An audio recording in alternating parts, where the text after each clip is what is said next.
The video blurred in front of my eyes, the sound a muffled drone in the otherwise silent apartment.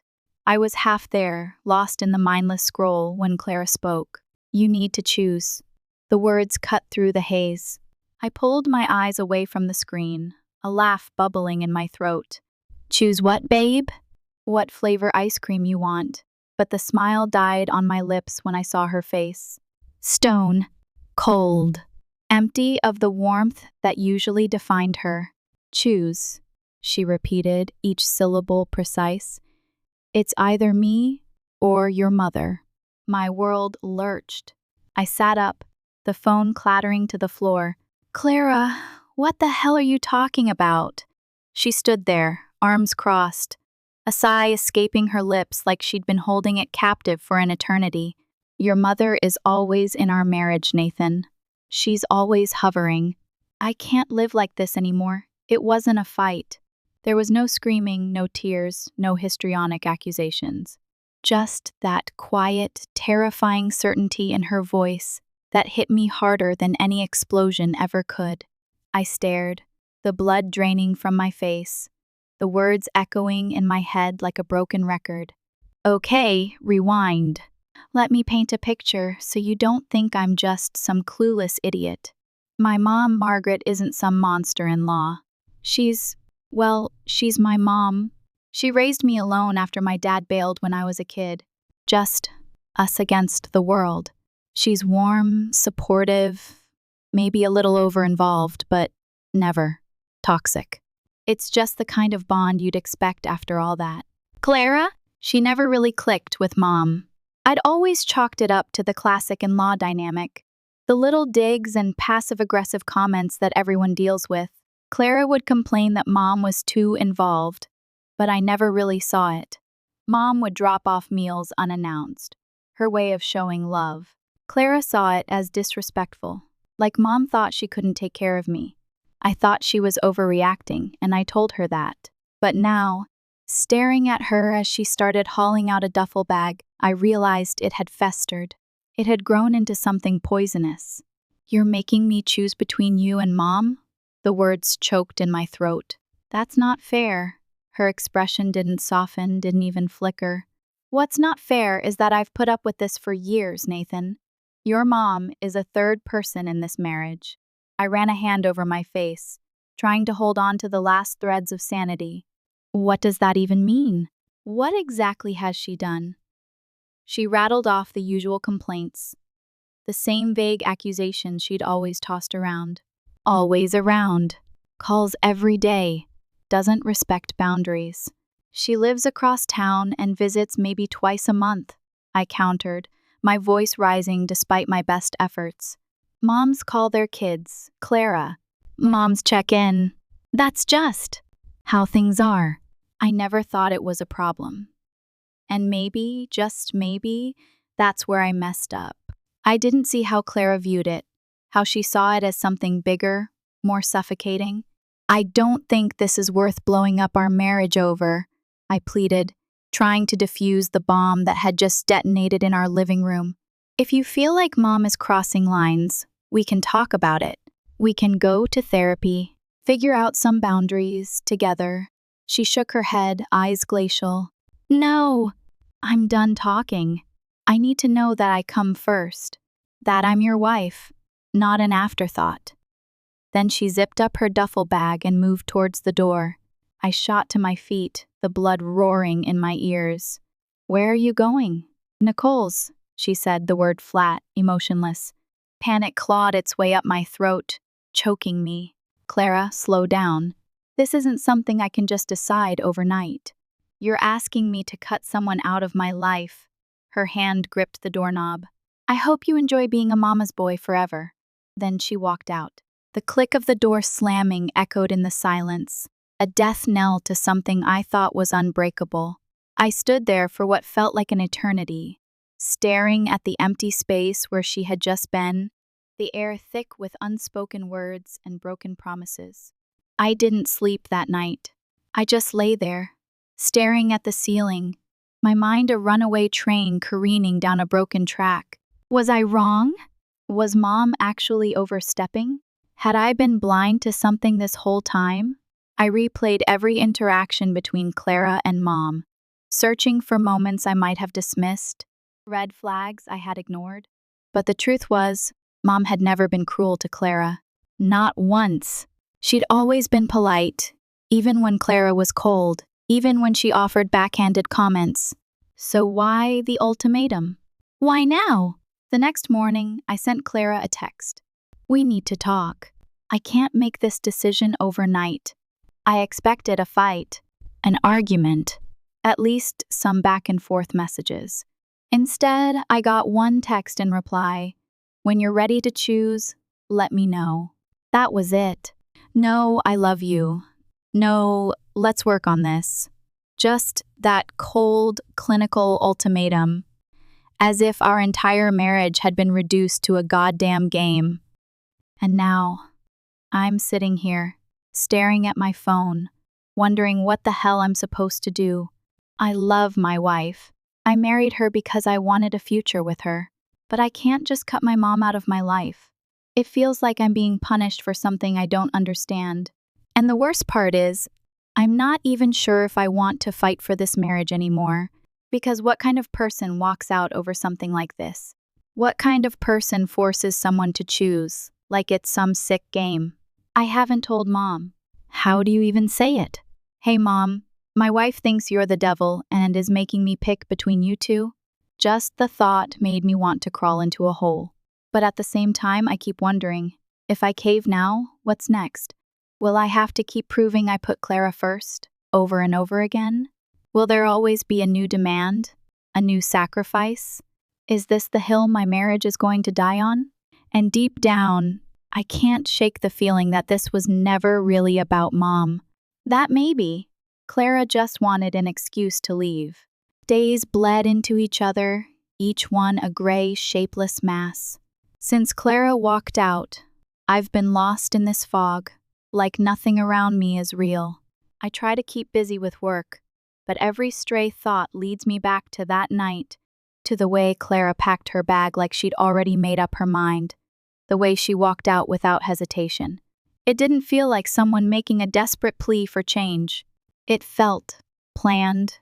Then, yesterday morning, I got my first real clue. I was at my desk when my phone buzzed with a message from my sister Sophie. You need to see this. Attached were screenshots. Dozens of them. Sophie's friends with one of Clara's old coworkers, someone I barely know. Somehow, this person stumbled across a private group chat where Clara had been venting about me. I scrolled through the messages, feeling like I was invading a space I was never meant to see, like peeling back the layers of someone's skin. He's such a spineless mama's boy. It's disgusting. I can't take this anymore. She's controlling him, and he's too stupid to see it. If he doesn't cut her off, I'll leave. I don't care. I read that last one at least 5 times, my vision blurring. If he doesn't cut her off, I'll leave. So it wasn't a sudden outburst. It wasn't a moment of desperation. She had been planning this. I sat there, gripping my phone so tightly my fingers ached. Clara had been trashing me for weeks, maybe longer, acting like I was some pathetic idiot who needed to be saved from his own mother. But the worst part wasn't even what she said. It was that she had already made her decision. This wasn't about talking things through. It wasn't about therapy or boundaries. She had decided that if I didn't give her what she wanted, she was gone. And she left. I showed Sophie the messages, and even she was floored. She's been planning to leave, Sophie said, her voice tight with anger. She's just looking for a reason. That's when it hit me. This was never about Mom. Not really. Clara didn't suddenly snap because of some invisible boundary being crossed. She had been waiting for the right moment, the right excuse, to make me the bad guy, and I had been too damn clueless to see it. I needed answers. I texted Clara, "We need to talk." She ignored me all day. By nightfall, I couldn't sit still. My mind was a goddamn hurricane, trying to piece everything together. What was she hiding? What else had she been saying behind my back? I opened our shared bank account. I just wanted to see if she had been spending money since she left, if maybe there were shopping sprees or dinners or anything that would give me a clue as to what she was thinking. That's when I found it. A $15,000 withdrawal. She pulled the money out 2 days before she gave me the ultimatum. I just sat there, staring at the screen, my heart pounding in my chest. $15,000. What the hell was going on? I wanted to believe there was some logical explanation. That she had some medical bill she was covering for a friend. Maybe that she was planning a surprise trip. But let's be real. People don't just pull $15,000 out of savings for no reason. That's not rent money. That's not groceries. That's an escape plan. And suddenly, everything clicked into place. She had already decided to leave. The ultimatum was never about fixing our marriage. It was a test, one she expected me to fail. She wanted a clean exit, a reason to walk away without looking like the villain. But she didn't expect me to check the bank account.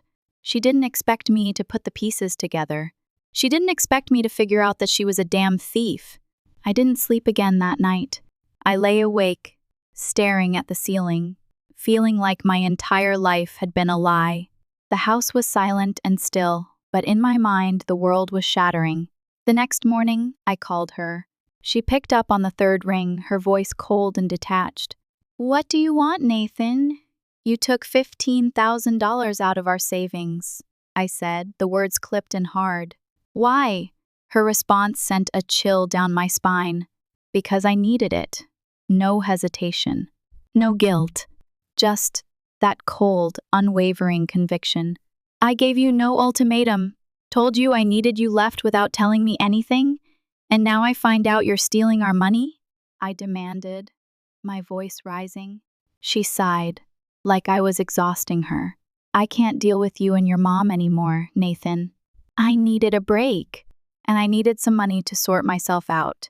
$15,000, I shouted, the rage finally breaking through.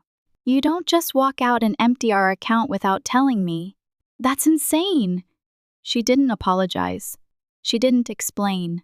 Instead, she doubled down. "If you'd just grown a spine and put me first, we wouldn't be here.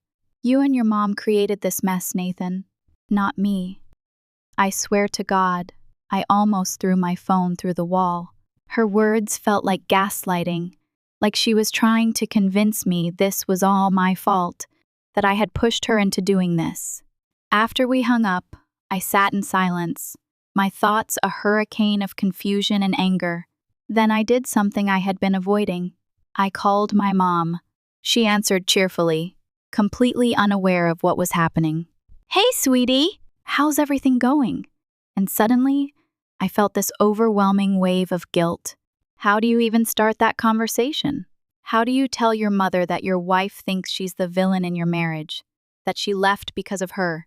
But I had to say something. "Mom, did something happen between you and Clara recently?" She paused, clearly confused. "No, I don't think so." "Why?" So I told her everything. The ultimatum. The money. The messages I had seen. I expected her to get defensive, maybe even angry. But instead, she just sounded hurt. "I never wanted to come between you two," she said softly. "I don't understand where this is coming from. I've always tried to stay out of your marriage, and that was the truth. Mom had always been careful about not overstepping. If anything, she had been overly cautious, worried about being seen as an intrusive mother-in-law. But then she hesitated. "You know," she said, her voice quieter, "Clara asked me about money once." My breath caught. "What?" "Well, she was asking about my will," Mom continued, her voice hesitant. "She wanted to know if I had plans to leave you anything, and if I'd ever consider helping you two out financially." It was strange, but I didn't think much of it at the time. I felt my stomach drop. She wanted to know if I had planned to leave you anything. I couldn't believe what I was hearing. Clara had been asking my mom about her finances behind my back. The puzzle pieces started clicking together. She gave me an ultimatum about my mom. She pulled $15,000 out of our account. She had been venting to her friends about how I was too stupid to see what's going on. And now, I find out she was prying into my mother's will. This wasn't about boundaries. This wasn't about my mom being controlling. This was about money. I sat there for what felt like hours, staring at the wall, trying to make sense of everything. The ultimatum, the money, the group chat, and now this. Clara had been asking my mom about her will. It felt like someone had pulled the floor out from under me. I always thought I knew my wife. Sure, we had our issues, but I believed in her. I believed in us. Now, I was realizing that I had spent years loving someone who had been hiding parts of herself from me. And the worst part? I still didn't know the full story. I needed answers. I texted Clara again. We need to talk. In person. No response. I wasn't going to sit around, waiting for her to decide when I was worth a conversation. So I got in my car and drove straight to her sister Nicole's house. When I pulled up, I spotted Clara's car in the driveway. Good. I knocked on the door, heart pounding. Nicole answered, her eyes widening when she saw me. Nathan, she said, crossing her arms. What are you doing here? I need to talk to Clara. Nicole hesitated. She doesn't want to see you right now. I clenched my jaw. Too bad. Before she could stop me, I stepped past her into the house. Clara was sitting on the couch, scrolling through her phone like she didn't have a care in the world. When she looked up and saw me, she sighed, like I was an inconvenience. You can't just show up here, Nathan, she said flatly. I ignored that. You've been asking my mom about her will. Her expression barely changed. Just a flicker of something, annoyance, guilt, but it was gone in an instant. I was curious, she said, shrugging. I stared at her. Curious? You went behind my back and asked my mother about her money? That's not curiosity, Clara. That's manipulation. She rolled her eyes. Oh, please. You're acting like I stole something. I felt my hands tighten into fists at my sides. You took $15,000 out of our savings. That's stealing, you self-righteous little thief. Her jaw clenched. I told you I needed it. For what? I demanded. What the hell are you planning, Clara? You don't just leave your husband, take our money, and refuse to talk about it unless you're hiding something. She exhaled sharply and stood up, arms crossed. I don't have to explain myself to you. I let out a humorless laugh. Actually, you do. We're married. That was our money, and you owe me an explanation. She shook her head, looking at me like I was pathetic. You just don't get it, do you? You've never gotten it. Then explain it to me, I snapped. Silence. Then she said, You'll never put me first, Nathan. Not as long as your mother is around. I thought if I could get you to see how toxic she is, you'd finally wake up. I stared at her in disbelief. So what? You thought you could force me to cut her off by giving me an ultimatum? Her eyes were cold. I did what I had to do. I took a step back. Jesus Christ, Clara. Do you even hear yourself? She didn't even flinch. You're too blind to see what's right in front of you. Your mother controls you. No, Clara, I said, my voice low and dangerous. You tried to control me, and when it didn't work, you left. For the first time, she looked slightly unsure of herself, like she hadn't expected me to push back, like she thought I'd still be scrambling to fix things, to chase her. But I wasn't chasing her anymore. You wanted me to choose, I said, my voice steady. Fine. I choose myself. Her eyes widened slightly. What does that mean? It means we're done, I said. I'll have the divorce papers ready this week. For the first time since this started, she actually looked surprised, like she hadn't truly considered the possibility that I'd walk away. I didn't give her a chance to respond. I turned and walked out the door. I expected to feel broken, to feel like my world was shattering, but instead I felt something else entirely. Relief. I got in my car and drove home, my mind clearer than it had been in days. But as I pulled into my driveway, my phone buzzed. A text from Sophie. You're not going to believe this. Call me ASAP. I sighed and dialed her number. What now, Sophie? Sophie's voice was sharp, laced with a new kind of tension. Clara has been talking to Dad. My grip on the steering wheel tightened until my knuckles turned white. What? The word was a bare whisper. She reached out to him months ago, behind your back. I felt a cold, sinking feeling in my gut, spreading outwards like poison. How do you know this? I asked, the words like sandpaper in my throat. His wife messaged me on Facebook, Sophie said, her voice tight with contained fury. She thought it was weird and wanted to know if everything was okay. I swallowed hard, trying to keep the bile from rising in my throat. What did she say? She said Clara has been asking about our family's finances, specifically if Dad ever left anything behind for us. My stomach twisted into a knot so painful it made me double over. She was looking for money, I muttered. The words, a raw, guttural sound. Sophie was quiet for a second, the silence stretching between us, thick with unspoken truths. Yeah, and she was willing to go through him to find it. I hung up without another word. I sat in my car, gripping the steering wheel, my heart pounding a frantic rhythm against my ribs. This wasn't just manipulation. This was calculated. She had been planning her exit for months, searching for a payday that didn't even exist. I had spent years loving someone I never truly knew. And now, I was done. As I sat in my car, gripping the steering wheel, the weight of everything pressing down on me, I heard a sharp knock on the window. I jumped, my heart slamming into my ribs. It was late, too late for visitors. And I hadn't been expecting anyone. When I turned my head, my stomach dropped. Clara! She was standing outside my car, arms crossed, her face shadowed by the dim street light. She looked calm, too calm, and that put me on edge. I rolled down the window, just enough to hear her. We need to talk. I exhaled sharply, gripping the door handle.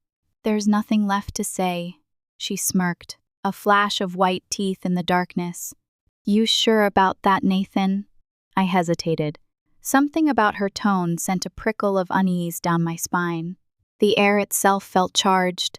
Then, before I could react, she reached for the door handle and yanked. It was locked. I saw frustration flash across her face, a raw, unfiltered emotion that she couldn't quite mask. Before she leaned in closer, her eyes cold and calculating. You think you're so smart, don't you? Just walking away like that, all righteous and superior. I clenched my jaw, fighting to keep my voice even. Go home, Clara. She didn't move. Instead, she reached into her bag and pulled out a folder. She tapped it against the window, the sound sharp and ominous in the night air. I was going to keep this between us, but since you're so eager to be done with me. She trailed off, letting the implication hang in the air like a poisoned cloud. I didn't trust her for a second, but curiosity, that insidious little bastard, gnawed at me. Slowly, I unlocked the door and stepped out, keeping as much distance between us as possible. What is this, Clara? She shoved the folder into my chest, the force surprising me. Read it. I glanced down, flipping it open, and then my blood ran cold. Inside were bank statements. My bank statements. She had been tracking my finances, my investments, things I had never shared with her, things I had shared with no one. How the hell did you get this? I growled, the question ripping from my throat. She tilted her head, a slow, predatory smile creeping onto her lips. I told you, Nathan. You were never as in control as you thought. I snapped the folder shut, my pulse hammering against my ribs. You broke into my account. The words were a statement, not a question. She shrugged, the gesture casual, almost dismissive. It's called being prepared. I took a step closer, lowering my voice until it was a dangerous rasp. If you even think about touching my money, Clara, I'll make sure you regret it. Her smile didn't fade, didn't even waver. We'll see, Nathan. We'll see. Then, just as quickly as she had appeared, she turned on her heel and walked away, disappearing into the night, swallowed by the darkness. I stood there, frozen, gripping the folder so tightly my hands ached. Every nerve in my body screaming that this wasn't over. Not by a long shot. I sat in my car for a long time, the engine off, the silence deafening. The digital glow of the folder illuminated my face, the cold numbers mocking me. My wife, no Clara, had been reaching out to my father, a man I hadn't spoken to in over 20 years. She had tracked him down, contacted his wife, and been digging into my family's finances behind my back. Why? I already knew the answer. It wasn't about Mom. It had never been about Mom. Clara had built up some fantasy in her head where my family had money stashed away, a hidden fortune, and she was trying to figure out how to get her hands on it. She saw my mother as a gatekeeper who was blocking the path to the gold. But when my mother didn't offer her anything, she started exploring another road. She wanted security, but not in the way a normal wife does. This wasn't about building a life together, about us as a team. She had been making plans for herself, plans that didn't include me, and I had been blind to it the whole time. I finally forced myself out of the car, walked into my apartment, and locked the door behind me, the deadbolt clicking with a finality that echoed in the empty space. The silence inside felt heavier than before. It was over. I knew that now, but it didn't feel like a breakup. It felt like I had been scammed. It felt like a major violation that cut far deeper than the loss of a romantic relationship. I went straight to my laptop and pulled up the bank statements again. I wanted to see exactly when she had started pulling money out, to understand the timeline of her betrayal. The first withdrawal was small, just a couple hundred here and there. But then, 2 days before she gave me the ultimatum, she took $15,000. It was an unbelievable amount of money to remove without any consultation with me. A few minutes later, Sophie texted me, "What are you going to do?" I didn't even hesitate. "File for divorce." She responded almost immediately. "Good. Don't give her another chance to screw you over."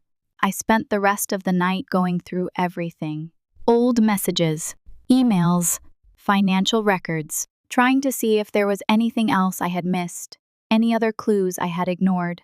I kept waiting for the heartbreak to hit, for the grief of losing my marriage to finally sink in.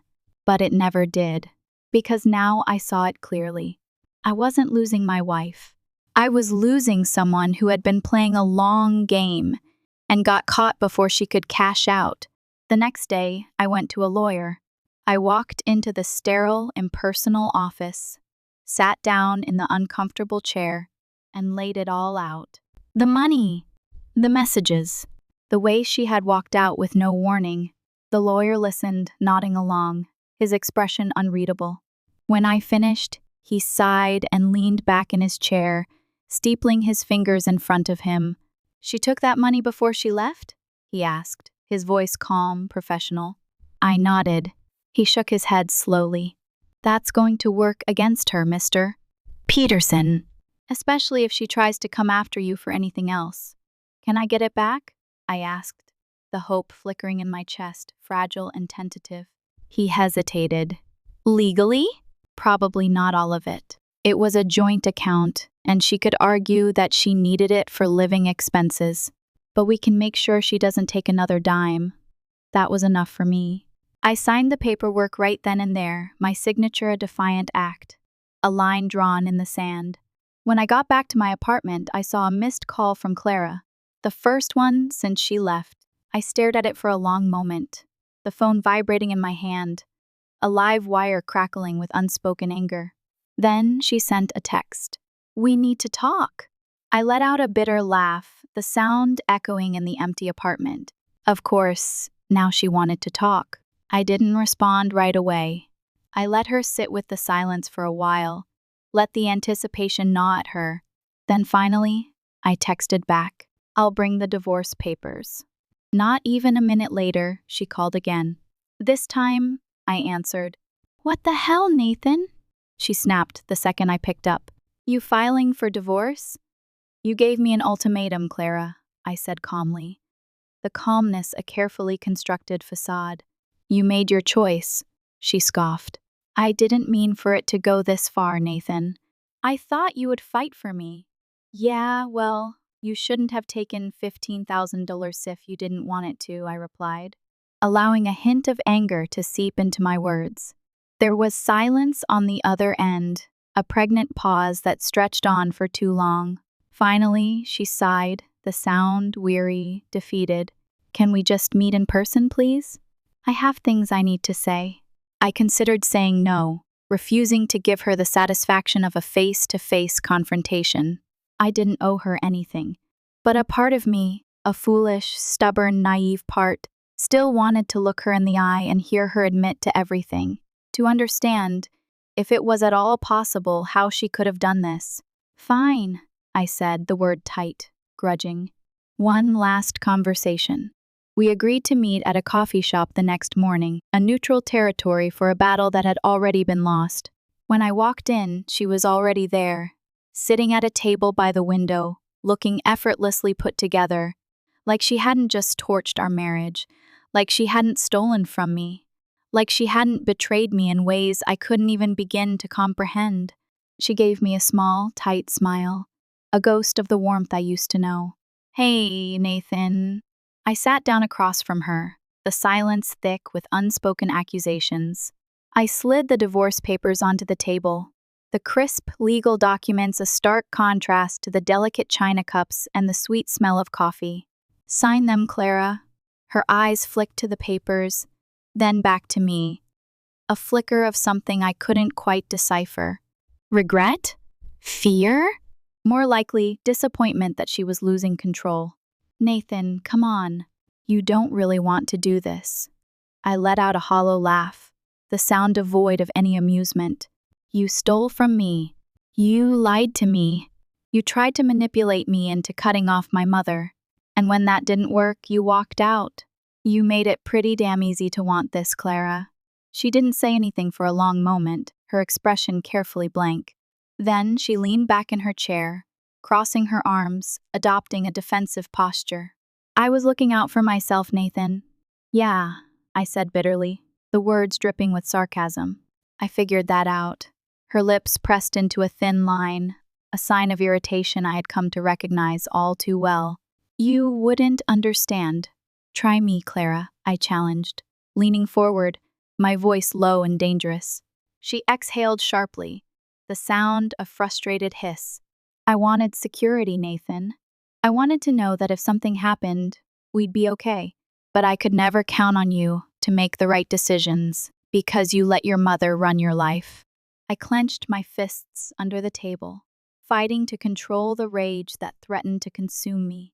So you thought stealing from me and trying to cut my mom out of my life was the solution?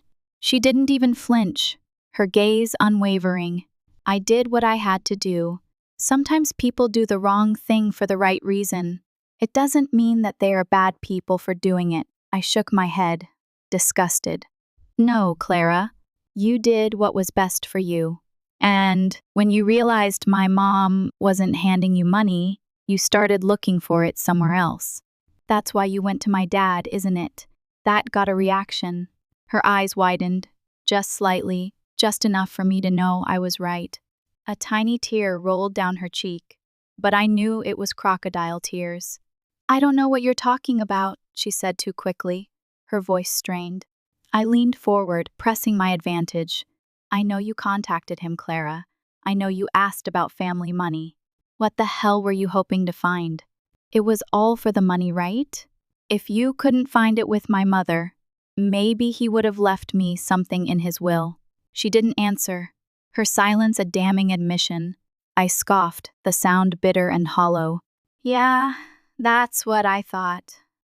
For the first time, she looked genuinely uncomfortable, the confident facade crumbling around her like a sandcastle in the tide. Nathan, I didn't mean for it to end like this, she said, her voice soft, almost pleading. I watched her carefully, searching for any sign of remorse, any flicker of genuine emotion. There was nothing there, no regret, just disappointment that she had lost, that her plan had failed. She'd just been foiled from securing the future she thought she deserved. Too bad, I said, pushing the divorce papers toward her again. Sign them, Clara. She hesitated, her hand hovering over the pen. But she knew she had no leverage left. She knew she was beaten. With a sigh, she picked up the pen and signed. Her signature a hasty scrawl, a final act of defiance. When she was done, she looked up at me, something bitter and defeated in her expression. You're going to regret this, Nathan, she said, her voice low and dangerous. I stood up, pushing my chair back with a scrape. No, Clara. I think for the first time in years, I'm making the right choice. I walked out of the coffee shop without looking back, leaving her sitting there alone with the wreckage of our marriage. A few days after Clara signed the divorce papers, I actually started to feel a sense of peace. It was tentative, fragile, like a seedling pushing its way through cracked pavement. But it was there. The constant anxiety, the feeling of being manipulated, the gnawing suspicion that I was living a lie. It was all starting to fade. I thought that would be the end of it. I figured she would take the money she stole, disappear, maybe spin some sob story to her friends about how I had abandoned her, how I was a mama's boy, how she had to escape a toxic situation. I was ready to move on, to finally start rebuilding my life without the constant weight of her manipulation pressing down on me. But I underestimated just how deep this rabbit hole went. I didn't see that her narcissism and desperation were a dangerous combination that meant she would never accept defeat. It started with a phone call from Sophie. You're not going to believe this, she said, the second I answered. I sighed, already exhausted, the words barely audible. I feel like I've heard that too many times this week, Soph. I'm not sure I can handle another surprise. No, seriously, Nathan, Clara isn't done. She's really not done. I pinched the ridge of my nose, trying to ward off the impending headache. What now, Soph? Did she leave a flaming bag of dog poop on my doorstep? Did she key my car? Sophie hesitated for a second, like she didn't even know how to say it, like she was worried the words themselves would conjure some new level of chaos. She's trying to get the divorce overturned, Nathan. She's trying to get the money back, claiming that you forced her to sign the divorce papers and that she deserves more of your assets. I froze, the air suddenly thick in my lungs, suffocating me. I had just started breathing again, just started feeling like I could move past all of this. And now she was trying to come after me for more? After everything she put me through? She stole from me, I snapped, the words tight with fury. She took $15,000 out of our account before she even left. And she's the one who wanted the divorce. I know, Sophie said, her voice soothing, but I could hear the underlying tension. But you know how these things go, Nathan. If she gets a lawyer who's willing to play dirty, she might try to spin this like she's the victim. Like you were emotionally abusive, or that she was under duress when she signed the papers. The worst part was, I could see Clara doing exactly that. She wasn't done taking from me. She had already taken my trust, my stability, my peace of mind. Now, she wanted to see if she could squeeze me for more, before finally walking away for good. I wasn't going to let that happen. I had already been used like a puppet for too long. The idea of her getting more money at my expense was sickening. I called my lawyer the next morning and told him everything, laying out the facts, the timeline, the stolen money, the manipulation, the way she had been plotting her escape for months. He listened carefully, making notes, his expression grim. When I finished, he sighed and leaned back in his chair, his gaze thoughtful. She doesn't have a strong case, Mr. Peterson, he said, his voice reassuring. She voluntarily signed the divorce papers. She took money before she left, and we have evidence to support that. If anything, she's the one who should be worried about facing legal consequences for theft. That should have made me feel better, but it didn't. Because I knew Clara. I knew she wouldn't just back down quietly. She was like a cornered animal, unpredictable and dangerous. And I was right. A few days later, I got a message from a mutual friend, someone I hadn't spoken to in months. She had a concerned tone and told me that Clara had been posting all over social media about escaping a toxic marriage. I froze. "What do you mean?" I asked, my voice barely a whisper. "She's painting herself as a victim, Nathan," she said, "making vague accusations about how you emotionally neglected her, how she was forced to make hard decisions to protect herself. She's really playing the sympathy card." My blood ran cold. I hadn't been on social media for weeks, avoiding the constant updates and manufactured happiness, trying to distance myself from the world that Clara inhabited. Now, I knew I had to look. I found her profile and scrolled through her posts, my jaw clenching with each one. She never mentioned my name, but she didn't have to. Anyone who knew us, anyone who had even a passing familiarity with our relationship, would immediately know who she was talking about. "It's all so manipulative," she posted, with a picture of herself looking distraught. "Leaving a toxic situation is the hardest decision I've ever made. I'm on the road to healing, but I need to take care of myself first." But that wasn't even the worst part. The worst part was that she started a GoFundMe, asking strangers for money. I stared at the screen in disbelief, my hand shaking so badly I could barely hold my phone. She was asking people to donate to her because she couldn't squeeze any more money out of me. "Starting over is hard," she wrote, her tone saccharine sweet. "I was in a difficult situation for years, and now I'm trying to rebuild my life. Any help is appreciated." She was preying on people's sympathy, using her carefully constructed victim narrative to solicit donations. I didn't know whether to laugh or throw my phone across the room. The audacity! The sheer gall of this woman. "She's actually insane," Sophie texted when I sent her the link, her words a concise summary of my own feelings. "She's desperate," and it showed. The comments under her post weren't exactly what she had probably been expecting. "Didn't you literally take thousands from your ex before leaving?" One person wrote, their comment scathing. "This sounds like a scam," another added. "Maybe sell the engagement ring first, girl." People weren't buying it. They saw through her facade, recognizing the manipulative tactics for what they were. And then, out of nowhere, my mom called. "Honey," she said carefully, her voice strained. Clara showed up at my house. I nearly dropped my phone, the device clattering against the floor. "What?" She knocked on my door, looking all sad and pathetic, saying she wanted to talk. Mom continued, her voice tight with contained anger. "She tried to convince me to support her decision to get more money from you. She tried to gaslight me into feeling sorry for her for taking advantage of my son." My hands curled into fists, the nails digging into my palms. "Did you let her in, Mom?"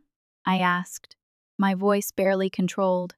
"Of course not," Mom said, scoffing, her tone indignant. "I told her I had nothing to say to her and shut the door in her face. She never understood how much you mean to me, and she never will." I exhaled sharply, trying to calm the rage that was building inside me. "Jesus Christ, Mom. I'm so sorry. I can't believe she has the nerve to show up at your house after everything she's done." "She's not done with you yet, Nathan," Mom said, her voice laced with concern. "Be careful. This is just a desperate play, but desperate people are capable of anything." I didn't need to be told twice. That night, I changed the locks to my apartment. I started looking into security cameras, researching different systems, comparing prices and features. Because if Clara was willing to show up at my mom's house unannounced, who's to say she wouldn't try something even worse? Who's to say she wouldn't try to break into my apartment? I couldn't take any chances. A few more days passed. The GoFundMe flopped. People called her out on social media, and she quietly took it down, deleting the dramatic updates and the saccharine pleas for help. And then, finally, she disappeared.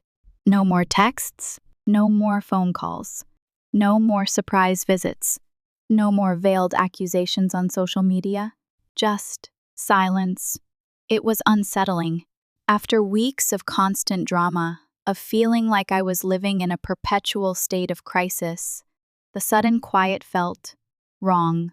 It felt like the calm before the storm, like she was just biding her time, plotting her next move. I didn't trust it. I kept waiting for another blow, another twist, another insane scheme. I started having nightmares of her breaking into my house. But nothing came. It was like she had finally accepted defeat, like she had finally realized that she couldn't squeeze any more money out of me, that her manipulation tactics had failed. And for the first time in years, I felt like I could breathe. The anxiety, the hypervigilance, the constant fear, it all started to dissipate. The weight on my chest, the knot in my stomach, the tension in my shoulders, it began to ease, slowly but surely. I started sleeping better. I started eating regular meals. I started going to the gym again, working out the pent-up stress and frustration. I even started to think about the future, about what I wanted to do with my life, now that I was free from Clara's influence, now that I was in control of my own destiny.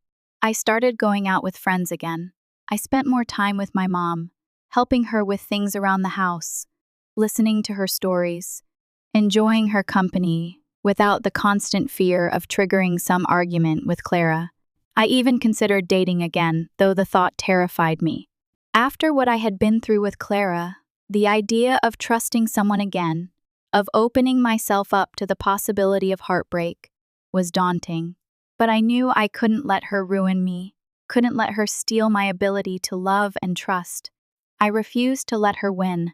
So I took a deep breath and I started moving forward, slowly, tentatively, but with a newfound sense of determination. The silence from Clara continued, and as each day passed without any sign of her, the weight on my shoulders felt lighter and lighter. The nightmares faded, and I finally started to believe that it was really over. For the first time in a long time, I felt like I could finally relax. The storm was over, the skies were clearing, and I was ready to face whatever came next, whatever challenges life might throw my way. I had survived. I had learned, and I was stronger because of it. Weeks turned into months, and the silence from Clara remained unbroken. I started to truly believe that she was gone, that she had finally moved on, that I was free. I cautiously began to rebuild my life, piece by piece. I focused on my work, throwing myself into projects and collaborations, rediscovering the passion that had been dulled by years of stress and anxiety. I spent more time with my friends and family, strengthening those bonds and cherishing the connections that had always been a source of support and comfort. I even started dating. It was terrifying at first, a constant battle against the fear of repeating the past, of falling for another manipulative, self-serving person. But I met someone, Sarah. She was kind, intelligent, and genuine. She was open and honest about her own vulnerabilities, and she listened with empathy and understanding when I shared my story about Clara. I was careful, guarded at first, but as I got to know Sarah, I began to trust her, to let her see the real me, the me that had been hidden for so long. She didn't judge me for my past mistakes. She didn't try to fix me or change me. She just accepted me for who I was, flaws and all. For the first time since my father left, I felt like I was building a solid foundation for a healthy, loving relationship. Life was good. Not perfect, but good. I had a stable job, supportive friends and family, and a new love interest that brought a sense of joy and hope back into my life. Then, one ordinary Tuesday morning, as I was sipping my coffee and preparing for a meeting, I received a letter in the mail. It was a thick, official-looking envelope with a return address from a law firm I didn't recognize. I frowned, a knot of unease tightening in my stomach. I opened the envelope, and my blood ran cold. It was a lawsuit, and the plaintiff was Clara. My heart pounded in my chest as I scanned the document, trying to make sense of the legal jargon, trying to understand what she was accusing me of this time. The lawsuit claimed that I had emotionally and financially abused her throughout our marriage. It alleged that I had isolated her from her friends and family, controlled her finances, and subjected her to constant criticism and belittlement. It claimed that I had forced her to sign the divorce papers under duress and that she was entitled to a larger share of our assets. It was all lies, fabrications, a twisted, distorted version of reality designed to paint me as the villain and her as the victim. Rage surged through me, hot and blinding. After all this time, after everything I had been through, she was still trying to destroy me. She was still trying to take everything I had. I crumpled the lawsuit in my fist, the paper tearing under the force of my grip. I had to fight back. I couldn't let her get away with this. I called my lawyer immediately, my voice trembling with anger. I read him the details of the lawsuit, the accusations, the demands. He listened patiently, his tone calm and measured. "This is outrageous. Mr. Peterson," he said when I finished. "But don't worry, we'll fight this. We have plenty of evidence to refute her claims, and we'll make sure she pays for this." I met with my lawyer the next day, and we began to strategize our defense. We gathered evidence, collected witness statements, and prepared to fight Clara's lies with the truth. The lawsuit loomed over me, a dark cloud threatening to engulf my life. I couldn't sleep, I couldn't eat, I couldn't focus on anything else. I was consumed by anxiety, by the fear that Clara would somehow succeed in her malicious campaign, that she would somehow manage to destroy everything I had worked so hard to build. Sarah was my rock during this difficult time. She listened to my fears, offered her support, and reminded me that I wasn't alone. She helped me to stay grounded, to focus on the present, and to believe that we would get through this together. The lawsuit dragged on for months, a grueling and emotionally draining process. There were depositions, court hearings, and endless legal filings. Clara's lawyers painted me as a monster, a manipulative abuser who had systematically destroyed her self-esteem and stolen her financial security.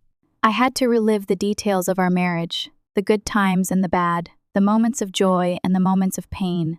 I had to defend myself against Clara's lies, to prove that I was not the person she claimed I was. It was exhausting, demoralizing, and deeply unfair. But I refused to give up. I refused to let Clara win. Finally, after what felt like an eternity, the case went to trial. The courtroom was packed with spectators, eager to witness the spectacle of a messy divorce battle. Clara sat at the plaintiff's table, looking pale and drawn, but with a steely glint in her eyes. I sat at the defendant's table, my heart pounding in my chest, my hands clammy with sweat. I knew that everything depended on this trial. My reputation, my finances, my future, it was all on the line. The trial lasted for several days.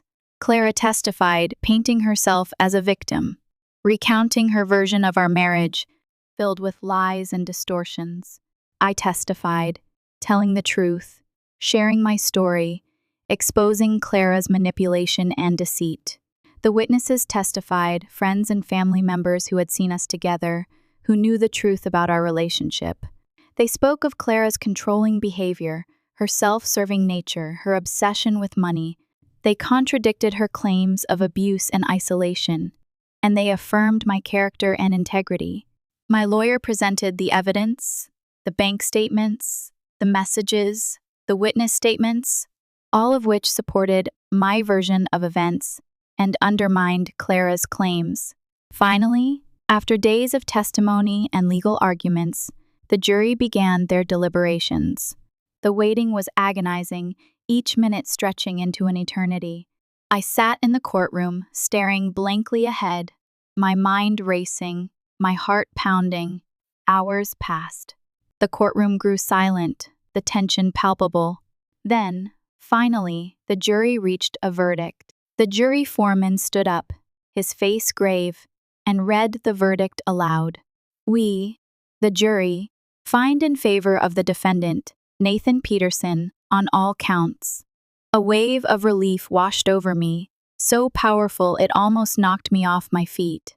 I had won. Clara had lost. The truth had prevailed. The courtroom erupted in applause, cheers, and shouts of joy. I hugged my lawyer, shook hands with my witnesses, and embraced Sarah, tears streaming down my face. Clara sat at the plaintiff's table, her face ashen, her eyes filled with rage and defeat. She had failed. Her lies had been exposed. Her schemes had been thwarted. As I left the courtroom, surrounded by my supporters, I felt a sense of closure, a sense of finally being free from Clara's grip. I had survived her attacks, and I had emerged stronger and more resilient than ever before. But I knew that the scars would remain. The lawsuit had taken a toll on me, emotionally, financially, and physically. I had lost time, money, and peace of mind. I had been forced to relive painful memories and to defend myself against vicious lies. I also knew that I would never fully trust another person again, that I would always carry a certain degree of skepticism and caution in my relationships. Clara had shattered my ability to trust, and it would take a long time to rebuild that. Despite the pain and the scars, I was grateful for the experience. It had taught me valuable lessons about myself, about the importance of setting boundaries, and about the resilience of the human spirit. I had learned that I was stronger than I thought, that I could withstand even the most devastating attacks, and that I could emerge from the darkness into the light. In the weeks and months that followed the trial, I focused on healing, on rebuilding my life, and on moving forward. I continued to work, to spend time with my friends and family, and to nurture my relationship with Sarah. I also started therapy, to process the trauma of my experience with Clara and to develop coping mechanisms for dealing with the lingering anxiety and fear. It was a long and difficult journey, but I was committed to healing, to growing, and to building a brighter future for myself. One day, as I was walking through the park with Sarah, enjoying the sunshine and the fresh air, I received a phone call from my lawyer. "Mr. Peterson," he said, his voice serious. "I have some news about Clara." My heart skipped a beat. I braced myself for another twist, another setback. "She's been arrested," he said. "For fraud." I blinked, stunned. "Fraud? What happened?" "It turns out that she's been running a series of scams, preying on vulnerable people and defrauding them out of their money," my lawyer explained. "She's been using the same sob story she used in the lawsuit, claiming to be a victim of abuse and soliciting donations from unsuspecting individuals." I shook my head in disbelief. Even after all this time, she was still trying to deceive and manipulate people. "The authorities have been investigating her for months, and they finally had enough evidence to make an arrest," my lawyer continued. "She's facing serious charges, and she could be facing a lengthy prison sentence." I took a deep breath, trying to process the news. I felt a strange mix of emotions: relief, vindication, and a sense of sadness. Relief that she was finally being held accountable for her actions, vindication that my truth had been validated, and sadness for the wasted potential, for the path she had chosen, for the life she had destroyed. "What will happen to the money she stole from me?" I asked. "We'll try to recover as much as possible, but it's unlikely that we'll get it all back," my lawyer said. "She's probably spent most of it by now." I sighed, accepting the reality of the situation. The money was gone, but at least she was being brought to justice. As I hung up the phone, I felt a sense of finality, a sense of closure that I hadn't experienced before. Clara was no longer a threat to my life. She was no longer able to hurt me or anyone else. She was finally paying the price for her actions. I turned to Sarah, who was watching me with concern. I smiled, a genuine smile that reached my eyes. "It's over," I said. "It's finally over." She wrapped her arms around me, holding me tight. "I'm so proud of you, Nathan," she whispered. "You've been through so much, and you've come out stronger on the other side." I held her close, feeling grateful for her love and support, for her presence in my life. I had survived Clara. I had overcome her attacks. And I had found a new path, a path filled with hope, love, and the promise of a brighter future. The long shadow of my past with Clara would always be a part of my story, but it would no longer define me. I was free to create my own destiny, to build a life filled with joy, purpose, and genuine connection. And that was all that mattered. Years passed. The lawsuit, the trial, Clara's arrest.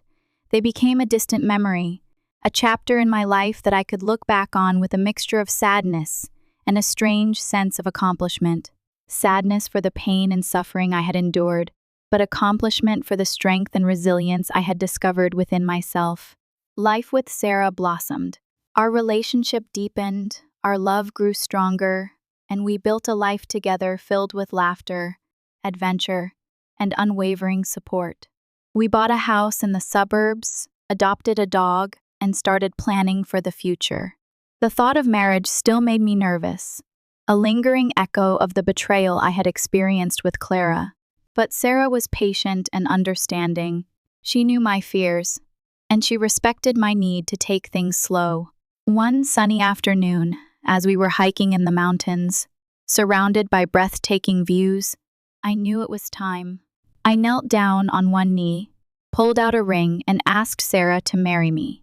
Tears welled up in her eyes, and she nodded, her voice choked with emotion. "Yes, Nathan," she said. "Yes, 1,000 times yes." We were married the following year, in a small, intimate ceremony surrounded by our closest friends and family. It was a day filled with joy, love, and a sense of hope for the future. My mother walked me down the aisle, her eyes shining with pride. She had been a constant source of strength and support throughout my life, and I was grateful to have her by my side on this special day. As I stood at the altar, waiting for Sarah to walk down the aisle, I couldn't help but think about Clara. I wondered where she was, what she was doing, and if she ever thought about me. I didn't hate her anymore. I had forgiven her, not for her sake, but for my own. Holding on to anger and resentment would only poison my own heart, and I refused to let her have that power over me. But I also knew that I would never forget her. She had been a significant part of my life, and her actions had shaped me in profound ways. I had learned valuable lessons about trust, forgiveness, and the importance of choosing the right people to surround myself with. Sarah walked down the aisle, radiant and beautiful, and my heart filled with love and gratitude. She was my future, my partner, my soulmate. I turned my attention to her, and the thoughts of Clara faded into the background. We exchanged vows, promising to love and cherish each other through good times and bad, for richer or poorer, in sickness and in health. And as we said I do, I knew that I was finally closing the door on the past and opening a new chapter in my life. A few years later, Sarah and I welcomed our first child, a beautiful baby girl with bright eyes and a mischievous smile. We named her Emily, after my grandmother. Becoming a father was the most incredible experience of my life. It filled me with a love and joy that I never knew existed. I was determined to be the best father I could be, to provide Emily with a safe, loving, and supportive environment, and to teach her the values that were important to me. I wanted her to know that she was loved unconditionally, that she was capable of anything she set her mind to, and that she should always trust her instincts and stand up for what she believed in. As I held Emily in my arms, rocking her gently, I couldn't help but reflect on my own childhood, on the absence of my father, and on the challenges my mother had faced raising me alone. I knew that I wanted to be a different kind of father, a present, engaged, and loving father who would always be there for his daughter. One day, as Emily was playing in the park, a woman approached me. She looked familiar, but I couldn't quite place her. "Nathan?" she asked hesitantly. I frowned, searching my memory. "Yes," I said. "Do I know you?" The woman smiled sadly. "It's been a long time," she said. "I'm Nicole, Clara's sister." My heart skipped a beat. I hadn't seen or heard from Nicole since the lawsuit. "Nicole?" I said, surprised. "How are you?" "I'm doing okay," she said. "I saw you with your daughter, and I wanted to say hello, and to apologize." I raised an eyebrow, curious. "Apologize? For what?" "For everything," she said. "For how Clara treated you, for the lies she told, for the pain she caused. I know it doesn't excuse her behavior, but I wanted you to know that I always thought you were a good person, and that I was sorry for what happened. I nodded, accepting her apology. Thank you, Nicole, I said. I appreciate that. Clara's not doing well, Nicole continued, her voice subdued. She's been in and out of jail, struggling with addiction and making some bad choices. Her life has been a mess. I felt a pang of sympathy for Clara, despite everything she had done. It was sad to hear that she was struggling, that she had never found happiness or peace. I'm sorry to hear that, I said. I don't know if you'll ever be able to forgive her, but I hope that one day she'll be able to forgive herself, Nicole said. She's destroyed so much. I have forgiven her, Nicole, I said. It took a long time, but I finally let go of the anger and resentment. I hope she finds her way. Nicole smiled, a genuine smile this time. Thank you, Nathan, she said. That means a lot. We talked for a few more minutes, catching up on each other's lives. Then, Nicole said goodbye and walked away, leaving me alone with my thoughts. As I watched Emily playing in the sandbox, her laughter echoing through the park, I realized how far I had come. I had survived the darkness, I had found love and happiness, and I had built a life that was filled with meaning and purpose. I had emerged from the shadows, and I was finally standing in the sunlight, ready to embrace whatever the future held. And as I looked at my daughter, I knew that my story, the story of my past with Clara, would become a part of her story, a lesson about resilience, forgiveness, and the enduring power of love. Years melted away like snow in the spring sun. Emily grew into a bright, inquisitive young woman, full of passion and a fierce sense of justice. Sarah and I watched her blossom with pride, marveling at the person she was becoming. The memories of Clara, once sharp and painful, had faded to a dull ache, a distant echo in the corridors of my mind. They no longer haunted my dreams or shadowed my waking hours. I had truly moved on, building a life so rich and fulfilling that the past seemed like a distant, almost surreal, dream. One evening, when Emily was home from college for the summer, we were sitting on the porch, watching the fireflies dance in the twilight. The air was warm and still, filled with the scent of honeysuckle and freshly cut grass. Dad, Emily said, her voice thoughtful. I've been doing some research for a project on toxic relationships, and, well, Mom told me a little bit about what happened with Clara. My heart skipped a beat. I had always been hesitant to share the full details of my past with Emily, wanting to protect her from the darkness and pain. But I knew she was old enough to understand, and that she deserved to know the truth. I took a deep breath and nodded. It's a complicated story, Em, I said, and it's not easy to talk about. But I'm willing to share it with you if you're ready to hear it. Emily reached out and took my hand, her touch gentle and reassuring. I'm ready, Dad, she said. I want to understand. So I told her everything. I started with my childhood, the absence of my father, the close bond I had with my mother, the challenges we had faced. Then I talked about meeting Clara, the whirlwind romance, the early years of our marriage, the slow erosion of trust and respect, the manipulation and the lies, the ultimatum, the stolen money, the lawsuit, and the eventual arrest. I didn't sugarcoat anything. I didn't try to paint myself as a hero or Clara as a complete monster. I simply told the story as honestly and accurately as I could, sharing my own vulnerabilities and mistakes along the way. Emily listened intently, her eyes wide with a mixture of shock, sadness, and empathy.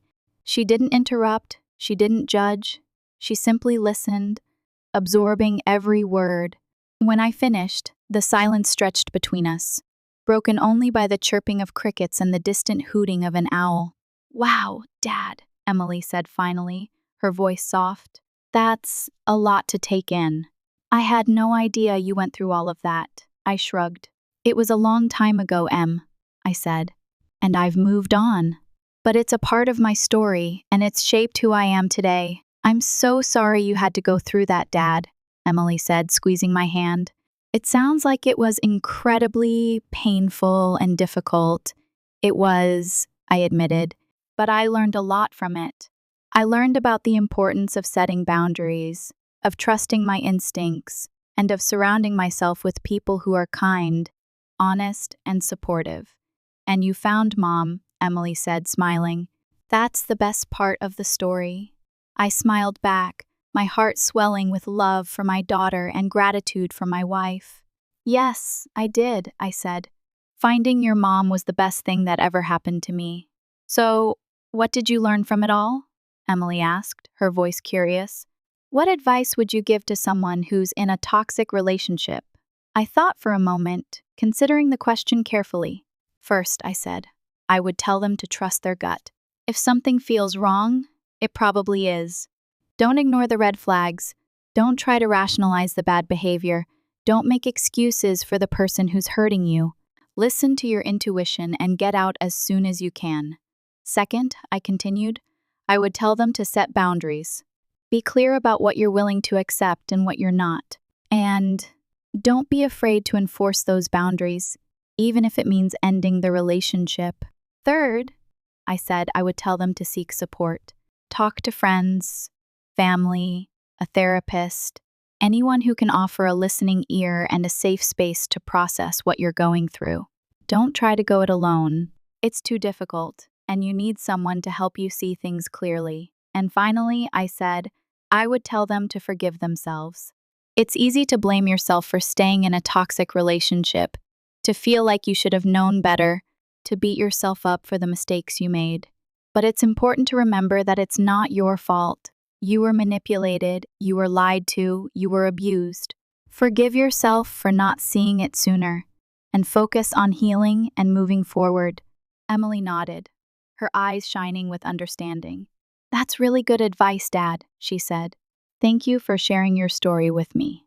It means a lot. I smiled, my heart full. I had finally shared my past with my daughter, and it had brought us closer together.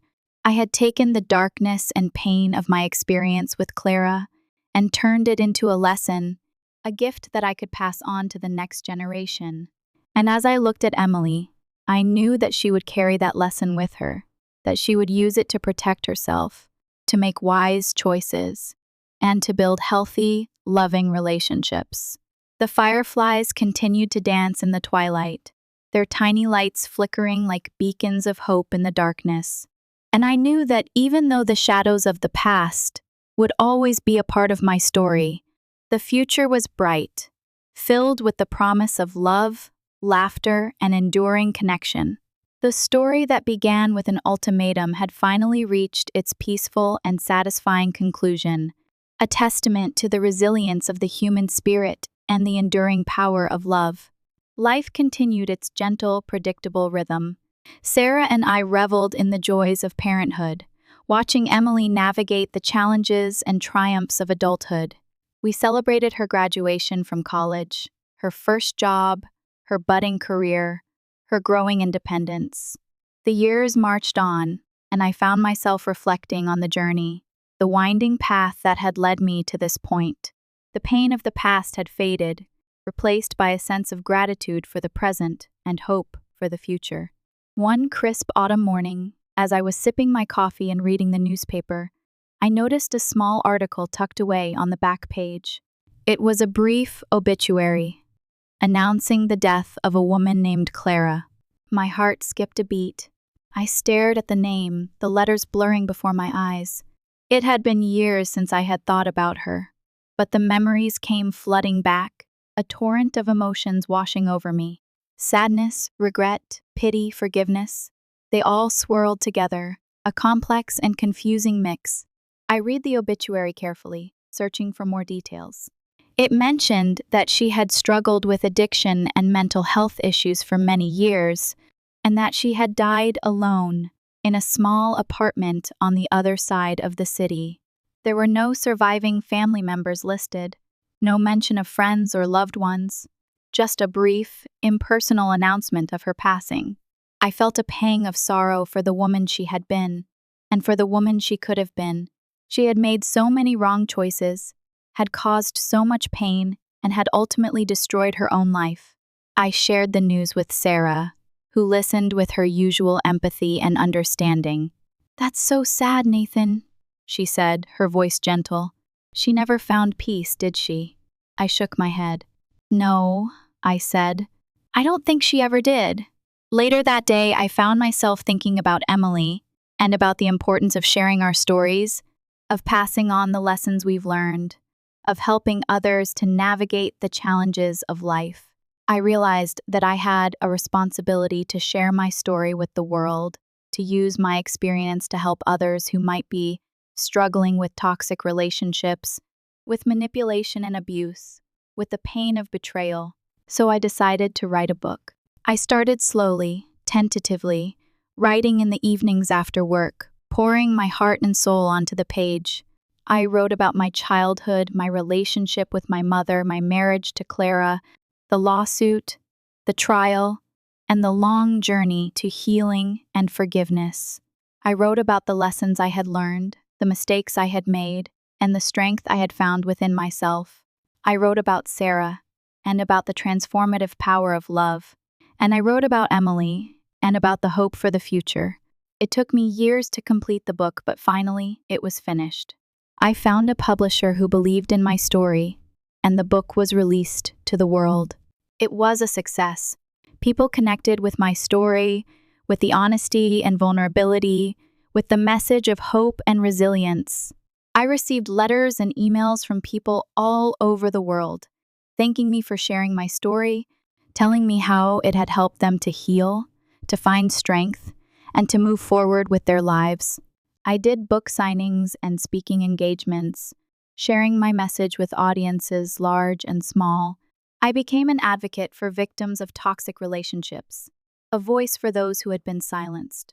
And I found a sense of purpose and fulfillment that I had never known before.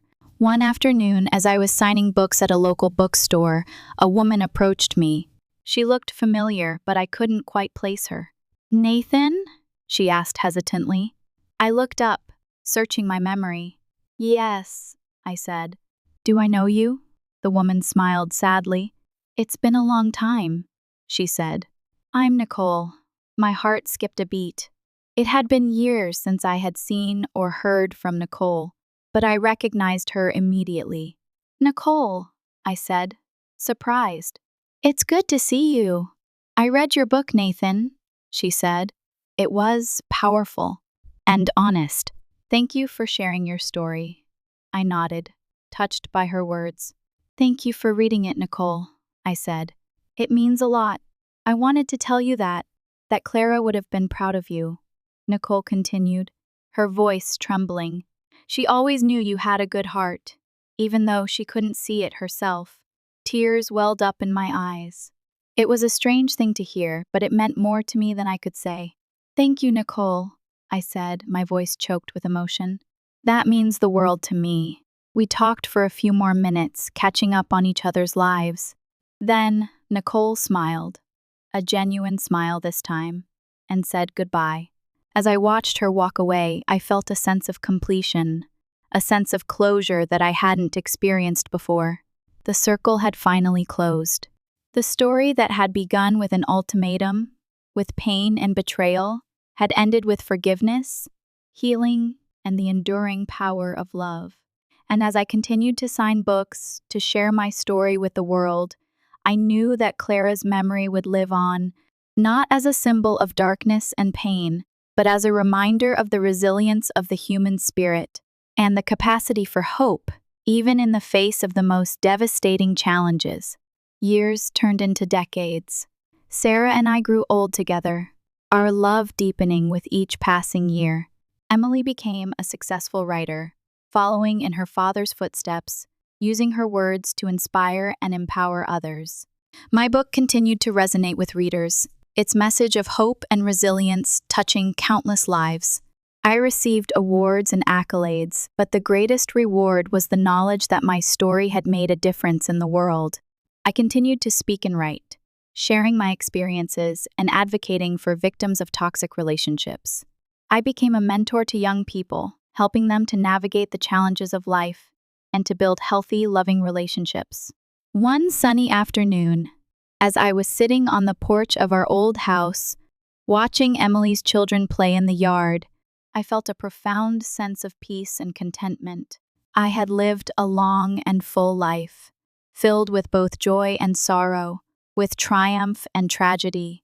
I had faced challenges that had tested my strength and resilience, but I had emerged stronger and more compassionate than ever before. I had found love. I had built a family. And I had made a difference in the world. As the sun began to set, casting a golden glow over the landscape, I closed my eyes and took a deep breath, savoring the moment. I knew that my time was coming to an end, that my journey was nearing its final destination, but I wasn't afraid. I had lived a good life, and I was ready to embrace whatever came next. I opened my eyes and looked at Emily, who was sitting beside me, her face etched with love and concern.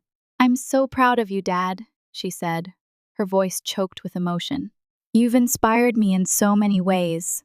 I smiled, reaching out to take her hand. "I'm proud of you too, Em," I said. "You're a wonderful daughter, a loving mother, and a talented writer. You've made me so happy." We sat in silence for a few moments, holding hands, our hearts connected by a bond that could never be broken. Then I closed my eyes again and took one last breath. And as the sun dipped below the horizon, I slipped away peacefully, surrounded by the love of my family. My story had come to an end, but my legacy would endure. My words would continue to inspire, my example would continue to guide, and my love would continue to shine on, illuminating the path for generations to come. And even though Clara was long gone, her memory would serve as a reminder of the importance of choosing love over hate, of forgiveness over resentment, and of the enduring power of the human spirit to overcome even the most devastating challenges. The story that began with an ultimatum had finally reached its ultimate conclusion, a testament to the resilience of the human heart and the enduring power of love to conquer all. The end.